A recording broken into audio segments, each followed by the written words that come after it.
You think you're over it? Wanting another title? No. I want one, bad. But some days, I wish I'd have been like you through this. Look, I wanted to win in spite of Donald. Overcome.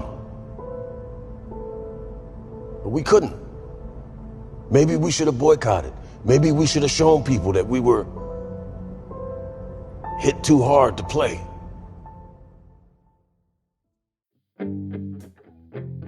Hi, I'm Ramona Shelburne, and you're listening to Let's Talk Clipped. Today, we're talking about the sixth and final episode of Clipped, Keep Smiling. In this episode, Shelly looks for a buyer for the Clippers. Donald takes Shelly to court. V makes her last stand. And Doc and the players try to process the end of their season. Our guests today are returning from our very first episode to help us wrap this all up. Showrunner Gina Welch and producer Rembert Browne, who actually wrote this episode together. Gina and Rembert, welcome back to the show. Hey, Ramona Shelburne. Hi, Ramona. We have reached the end of the road. The final episode has now aired. Your show, Gina Welch, Rembert Browne, is a wrap. It's cool. How's that feel? Well, we've had many wraps. No, it feels great to have it, have it out there for people to receive and enjoy. It's awesome. Yeah, I think making something is very exciting and nerve-wracking, and you hope people like it, but you also stand by the thing you made. So to get to the end, it's very it feels great. It just feels great. I mean, one thing I'll say about it, because when you actually finish post-production on the show, everybody you talk to is like, how are you? How do you feel? And the truth is that making this show with the community of people who worked on it was so rewarding. And I think we're all so proud of it that, we just let it go in the end. Yeah. That was the reward, was making the show together. Yeah. It's great.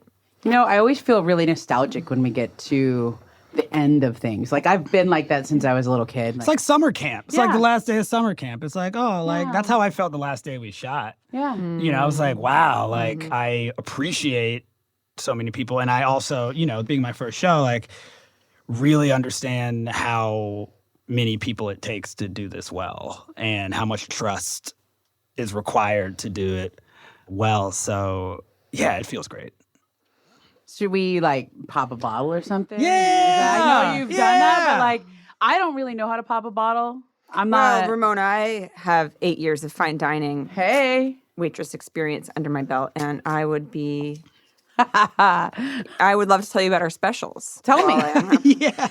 Tonight we have a glazed porcini mushroom. Ooh. Yeah. It's actually been a while since I've done this, and I usually do it with a fine linen Should I get out the way? over the top. No, ma'am. You're working with a professional. Should we here. saber I've been it out of in the game a studio? little while, Watch out, Rem. Is there a sword? but- Where are you folks visiting from tonight? Wow. That usually doesn't happen. Someone shook it. Someone shook it. Someone shook. We got some glasses, though. This podcast will be a lot better if we all drink a little. fully covered in. Can we now? get a napkin? Maybe a towel. Let's not use your sweater. The amount of liquid that's now on my shirt and pants. Is it really all over you? Yes. Can we get her I'm some never napkins? gonna. Yeah, I'm never gonna get a restaurant job again. By the way, you didn't even shout out your restaurant. What restaurant? I went to Jardiniere in San Francisco. Oh. which is we have a fake Jardiniere in the show. I know. That's why that popped for me when you said it. Let's go to dinner. All right. We're going to get some champagne here. Thanks, Rem. Of course. But this pouring is very, veteran. Cheers to you guys. Cheers. Cheers. Cheers. Cheers. Cheers. There's a plastic clank. Mm. Oh, yeah. Let's We're talk. drinking on the job. Let's go. talk. Let's go. All right, guys. How did it feel trying to make this last episode and wrap up all the storylines? Did you feel like every character got the ending they deserved? Well, there was a storytelling challenge in this episode, which is that the tonnage of story for the Sterlings was huge. And the amount of story that we had for Doc and for the Clippers was there was less story available.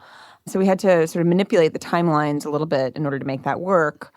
And then we also decided in the writer's room to make a choice that we had to sort of fight for again and again, which was to hold V out of view, because we wanted the show to capture the feeling that happened in the real world, which is that basically V's 15 minutes was over and that our other characters had forgotten about her.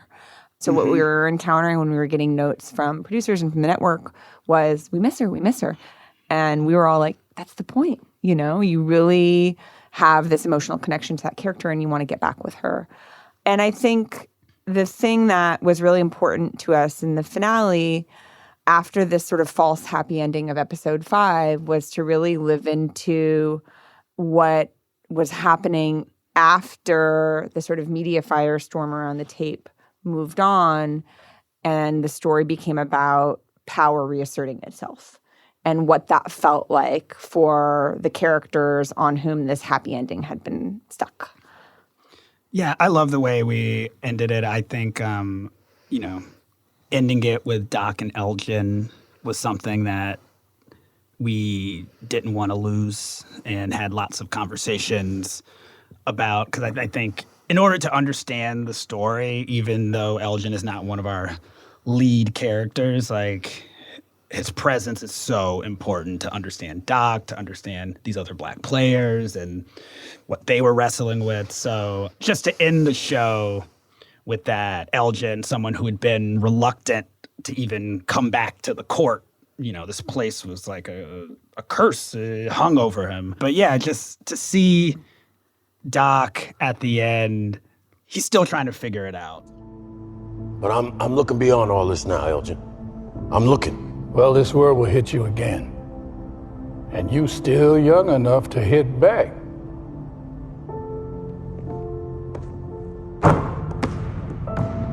You showing off now.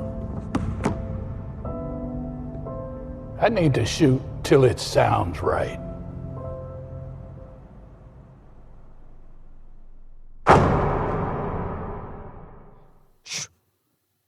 Dark. And by the way, we worked on the exact timing of that cut to black and the swish for quite some time. This episode was co-written by Rembert Browne and Gina Welch. How was that collaboration? It's awesome. It was great. I felt really fortunate to have a partner in this. I felt like just as an individual, my writing improved over the course of the year and a half that, from the writer's room to actually working on the episode. So in terms of like when I watch it now, like I feel a lot of myself and the things that a lot of these characters are saying. And, I love working with Gina. Like I really valued just like the entire experience, but actually like digging in, working through notes. It's why I write. I like to work on it and work. So I loved it. Yeah, and we were really lucky to be writing the finale as we were shooting, which was pretty punishing, just because the demands of production were intense. But what was great about it was that we were also responding to what we were seeing between the characters, and we were writing toward the things we were getting from the actors. But there were always things in that episode that belonged to Rem that he found in the room. So we had a problem in the room in terms of figuring out, like, what is the right place to leave the players after, this devastating loss. Do you want to leave it hanging there? If we hadn't played, if we had shut everything down, maybe we could have made it more than about Donna. We made best possible decision in impossible circumstances. Doc, I wish you would let us stay mad. And we worked on that scene between Chris and Doc and sort of imagined trying to tell the story of a generational shift and trying to tell the story of what's going to happen in the subsequent year, where sort of the player empowerment era comes about. But we felt like we needed some moment of reflection and hope with the players too. And Rem was like, well, Jamal Crawford had like a bachelor party that summer and like all the guys were there and like, and they did a midnight game in Seattle. This don't look like a strip club to me. Is this a high school? What all these little hoopers doing here? Man, you want us to play drunk? Hey, it's a midnight game. Sober up for the young, impressionable children, fellas. What was so great when we were going through the post-production process, we brought in all of the actors who play players to come and do ADR for that scene. And so they all got to see it. And it was like that scene meant so much to those actors. Yeah. Like, I think they really felt like it was the perfect endpoint for them as a crew. And it just wouldn't have been there without Rem. I mean, he sort of found that moment. I think one of the most powerful scenes in the final episode is between Doc and LeVar, where they trade stories about the reminders of racism in their homes. For Doc, it's Muhammad Ali's gloves that were saved from his house that was burnt down in a hate crime. And for LeVar, it's the chains he wore when he was filming Roots. I keep my chains on the wall in the living room. I want my guests to know, while I am unquestionably their friend, I am also absolutely filled with rage. Is the story about the chains on LeVar Burton's mantle true? Yeah. Yeah. Whoa. Real story. That's like, this is like LeVar Burton. Yeah. Like, this is like real LeVar. And he also, I mean, he's funny Wow. about it, Yeah. I mean, this is true for the whole show, but especially in the moments we get Doc and LeVar. But as we were coming up with it, and then once we saw it when we were shooting this thing, I couldn't stop thinking about, there's not a ton of examples of just like having two Black people talk to each other about what it's like to be Black. A lot of times it's like one Black person explaining it, to the masses, but to see the dialogue and to just watch how they were bouncing off of each other, and that's just like a real conversation that I think we were really privileged. Like, it was helpful that Lawrence Fishburne and LeVar like really see each other as peers, and the amount of respect outside of the role, I really feel like came through in the way that they like really created magic every time they were together. There would be moments when I was like watching the two of them, and probably more than everything, it felt like very overwhelming to me. I'm like, I can't believe that LeVar Burton and Lawrence Fishburne are doing this, and it feels really beautiful, especially like LeVar leaning in and being the rawest that the public has ever heard him talk. And it's not like LeVar as playing someone else. This is like, we're getting LeVar Burton's like testimony in this throughout the show, which I love.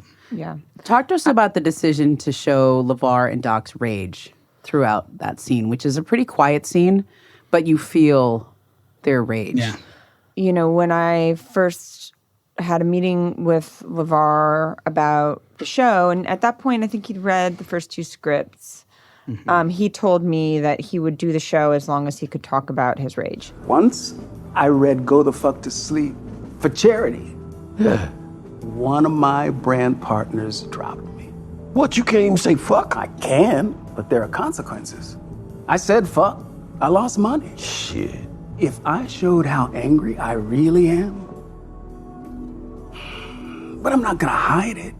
The fact that he had rage that he'd never figured out how to show, in any of his sort of public personae, that he felt like he needed to.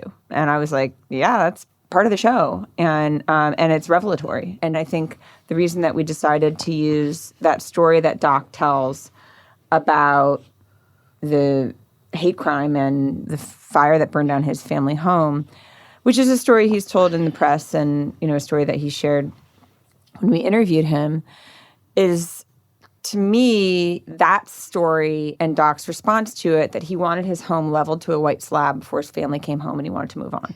He did not want to go after the arsonists.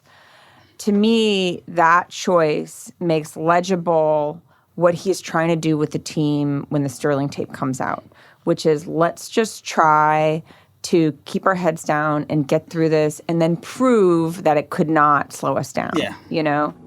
When Donald's tape first came out, I felt like, let's move on. Don't look back. Don't get dragged down by shit that you can't change. I did not want us to stay angry. So to me, that's why that conversation belongs there. And the storytelling that LeVar does in response to that is like, no, you need to put your chains on the wall, you know? Yeah. I also think LeVar getting into that idea of like people thinking that he's safe is like a really interesting thing to come out of this show. It's like people think of you one way and they don't ever want you to show a different side because they fell in love with this version of you. So how dare you betray us? Like that's what LeVar is getting off of his chest. Like there's so many things that are so much bigger than basketball. I know people who have just, work in every industry who have felt the moment they decide to speak up, suddenly they're out of the inner circle. Like they don't get the same stuff anymore because people like, oh, you're a radical, blah, blah, blah. So there's so much about that scene that I was really happy that we got out. There's another scene with Doc where you get to feel a bit of his rage or his feelings towards the Sterlings or the situation he's just lived through. And that's when Doc and his son confront Shelley after lunch about how she seemed to emerge from the scandal even better off. Well, I was looking at our financials. You still have 12 tickets for every game, VIP passes, free food, free parking. If we win a title, you get 3 championship rings. Why 3? I have no fucking idea. You are officially the team's #1 fan, and that's codified in your deal, and you and Donald still own our practice space, which means you'll probably just keep taking our rent money. What went into planning that scene, and why is it so important?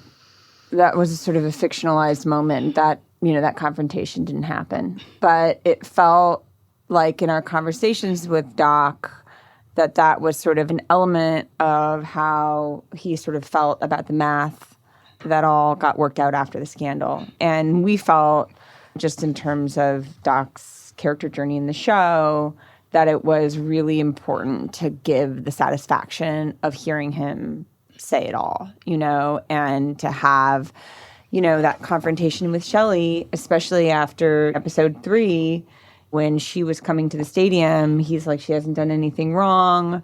Be nice to her. She's going through a hard time. And then she shows up on the team bus. Narratively, we really felt like we needed some justice for his character in that confrontation and for it to be kind of a plain statement of fact. This is all that you got, out of the deal. So you didn't really give it up, And to say it in front of his son, that adds like an extra element. Like comparing that, Doc and Chris almost have like a father-son-ish moment where it's like, I look up to you, like, blah, blah, blah. Like, to see him actually do that in front of his son, it felt like it helped Doc, like, stand up a little bit more straight as he goes into whatever comes next. So one of the more powerful scenes is when Justine goes to Shelley and says she's disappointed that she's not getting divorced after all this, because that was sort of the basis of their relationship and their friendship. All these years, I've thought that maybe you had Stockholm Syndrome because you married Donald so young. I thought maybe you were serious when you were waving your divorce papers at Barbara Walters. I mean, no one would possibly do that as a stunt. I thought maybe you were finally waking up, but you were never asleep. And you're not divorcing Donald. You two were made for each other. She seems kind of like a conduit for the audience in the way she expresses her feelings towards that. How did you think about her character while you were writing her?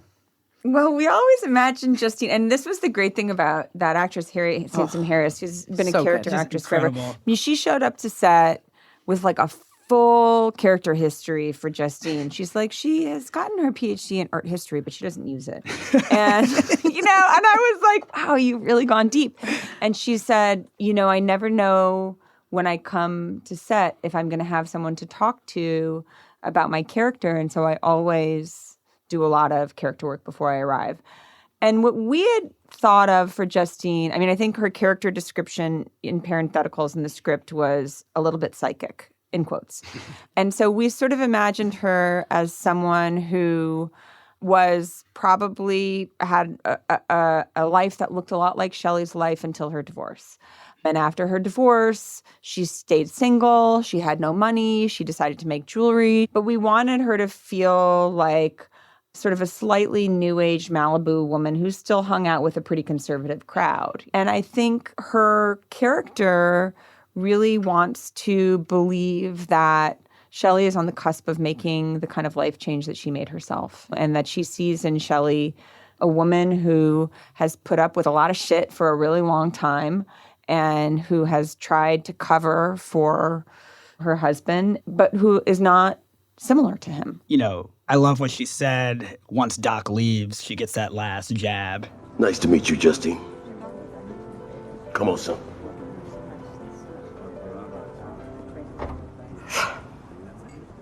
You don't own him. That also feels like a powerful moment for Justine Zinn, who's kind of been this like sidekicky character the whole show. Okay, so we do eventually get to see a bit more of Miss Stiviano. Yes. Because Vi and the Sterlings go to court over the gifts that Donald gave her. She is wearing a light pink pantsuit. How does this look differ from the Vi we met in the beginning of the series?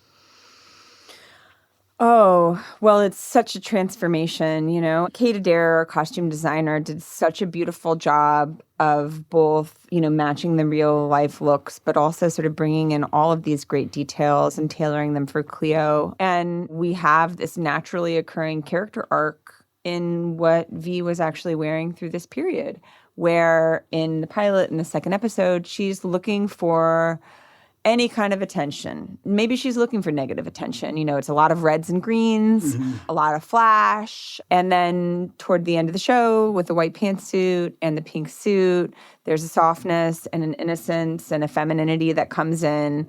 But what I sort of love in that scene where she has to get stopped as she's coming into court is we've got the same white Hermes handbag that she's showing off in front of Shelley. Yeah. The white Hermes handbag, it travels across the entire character arc. I didn't even catch that until you just said it. So the courtroom scene, I think, is electric, the way you guys wrote this. Vi's watching Shelley hold Donald's hand in slow motion and knowing right then it was already over. How did you give this scene the emotional punch that it has? Well, it's interesting because when we wrote the script, we didn't actually intend to shoot the scene in court. Because I think for us, just the image of the Sterlings holding hands told the story. And, you know, as you know, Ramona, the actual proceedings in court are much more complicated and insane. But what I think felt right to us was to essentialize that moment down to Vi telling the courtroom, I worked for him, which is what we've seen. Yeah. It's a weird job. I mean, it's a weird job. But she did work for him. She waited for him outside the dentist's office. She talks to the fucking Red Bull guy. She works for him. She works for him. And for the Sterlings to say she's a grifter, which was the essence of what was going on in court. Because in Mr. Sterling's sworn deposition, he says, and I quote, "The cars are mine. I put them in her name because of her criminal record." I quote, "She was an indigent on welfare. If she killed somebody, I didn't want to be liable." So we really boiled it down to that moment and the betrayal and the racist stereotyping of Donald submitting a statement saying she was an indigent on welfare, and if she hit somebody, I didn't want to be liable, which is why I put the cars in her name. So that final turn where he and Shelley and Pierce have sort of conspired to put this racist stereotype of her on the record in order to reclaim her things felt to me like the important moment to nail in the courtroom. Yeah, we've seen Donald be nasty the whole show, but maybe it's from where we see V in the beginning of that scene where like she's got her outfit on and she doesn't think Donald's coming. Like once you see him, you kind of get the feeling of where it's going. But to hear him say that, which kind of tracks from racist, nasty things he said about other women who he's been in court with over the years, it's like a clear conspiracy. It's like, well, this is how we keep our power. Mm-hmm. In some ways, you'll do anything. Like that's kind of what we get from the Sterlings. Okay. The other scene, and this is an incredible ending that you wrote for Donald. In this incredible bit of timing, the Ferguson protests were happening at the same time the NBA had to confront racism. Tell us about the decision to have Donald Sterling, played by Ed O'Neill, sunbathing naked while reading about that. What does that scene say about Donald's view of the world? Well, first it says Ed is game. Like that's like the like before we get into Ferguson. I think he just was so game. Yeah. So anyway, I think one of the things that we really wrestled with for a long time was, obviously this is a story about an Obama era racial reckoning. Yeah. And toward the end of the show, we're headed into the summer where Michael Brown was murdered, the summer where Eric Garner was murdered. And so how could we have the show carry that without it feeling like glib or slight or like we weren't trying to feel the full weight of that? Because really, I think part of the function of indicating that we're heading into that era is to say, well, this racial reckoning, what did it change? You know, we were trying to figure out a place to do it and to feel sort of the fires of it in the LA Times, but to have the Sterlings basically use the paper to, you know, as sort of a sun guard felt about right. Yeah, and, you know, Shelley giving the like, oh, that's just like so terrible. It feels so distant and so just like that's something happening over there, which I think is how people in power often feel about, you know, the ills of the world. It has nothing to do with my life. But yeah, I went to Ferguson and I covered it, and I remember that were coming up in newspapers or so in your face. And so like, if you don't believe in it now, like what else can we do? And, you know, there's so much about the show that is like, it's about what happened in the moment, but it's also really showing where America's headed. I think of 2013, which is the first year of Obama's second term, is pretty much like as good as it got. Like we were post-recession, Obama was cooking, everyone was happy. There were like rappers in the White House every week. It was just like a really fun, happy time to be an American in some ways. And by 2014, all hell breaks loose, you know? And to think that we've kind of been in like 10 years of this, to have that image, it's about what was happening then, but also like giving a glimpse into what's coming next. Yeah. We have come to the end of the road, guys.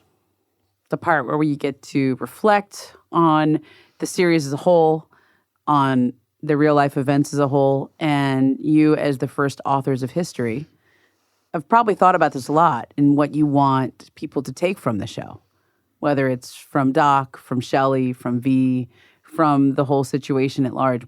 What do you, Rembert, want viewers to think about and take from the series?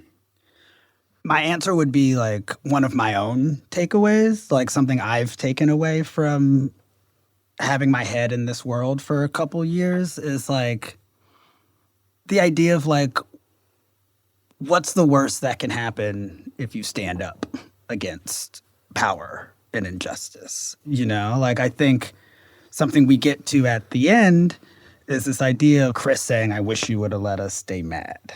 This idea of Doc's idea is like, you can do all that, but you got to win.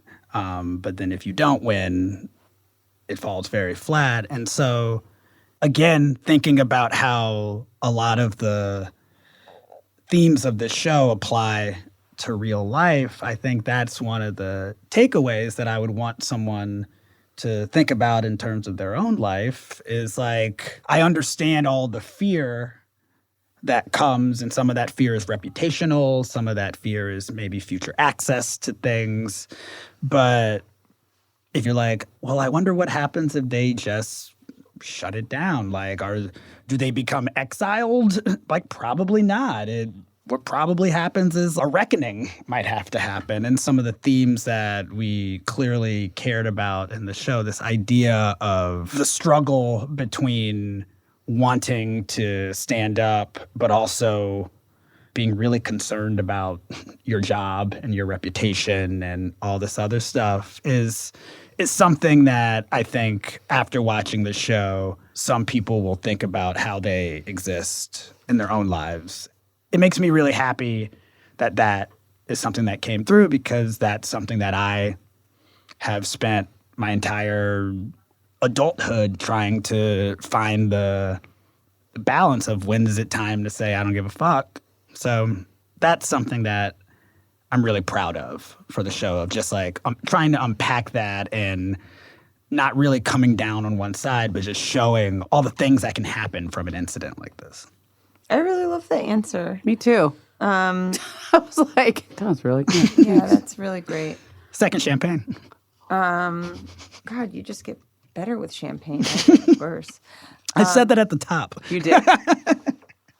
Is there a point at which, though, you start to fall apart? The end of 2. Oh, the end of 2. Yeah, I'm in the middle of 2. I get a little burpy after a while. It's a lot of bubbles. I actually can't answer that question because I feel very profoundly that we put all of our ideas into the show, and I can't prescribe how any viewer feels about it. Mm-hmm. I want people to take it on the terms that they watch it, you know? And that's what it's made for. It's made for people to disagree about it and really just to want to talk to each other about it. I don't have an answer for that.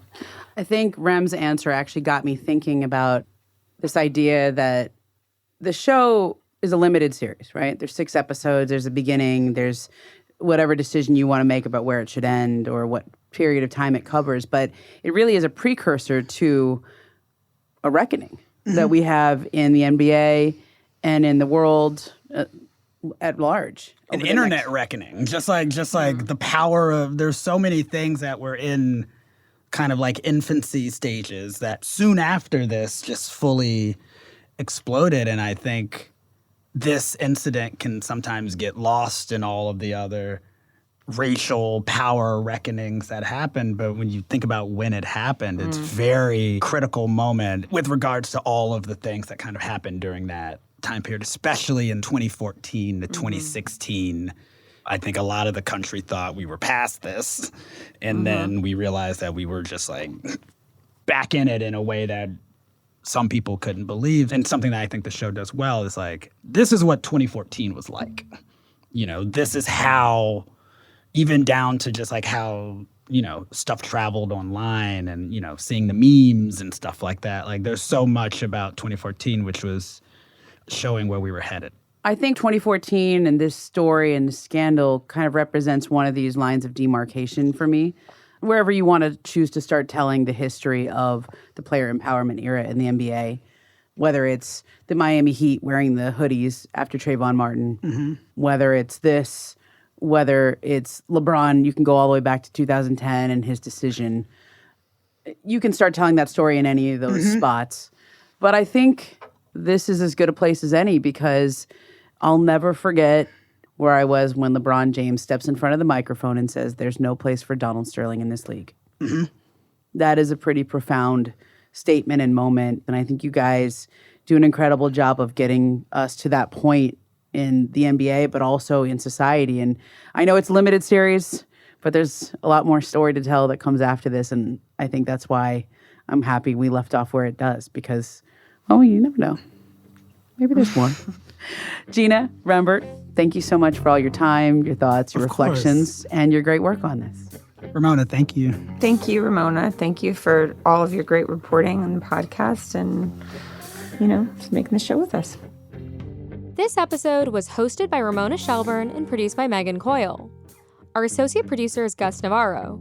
Our line producer is Kat Sankey. Sound design by Ryan Ross Smith and Sean Howard, and original music by Hannes Brown. Preeti Varathan is our head of audio. Our head of development is Kati Fernandez. Our head of talent relations is Sean Trey Kamak. Our executive producers for 30 for 30 and ESPN Films are Marcia Cook, Brian Lockhart, Burke Magnus, and Heather Anderson. Our ESPN audio team includes Megan Judge and Devin McGowan. Special thanks to Rosalind Bibby at FX and Greg Bergman at ESPN LA Radio. As always, thank you for listening.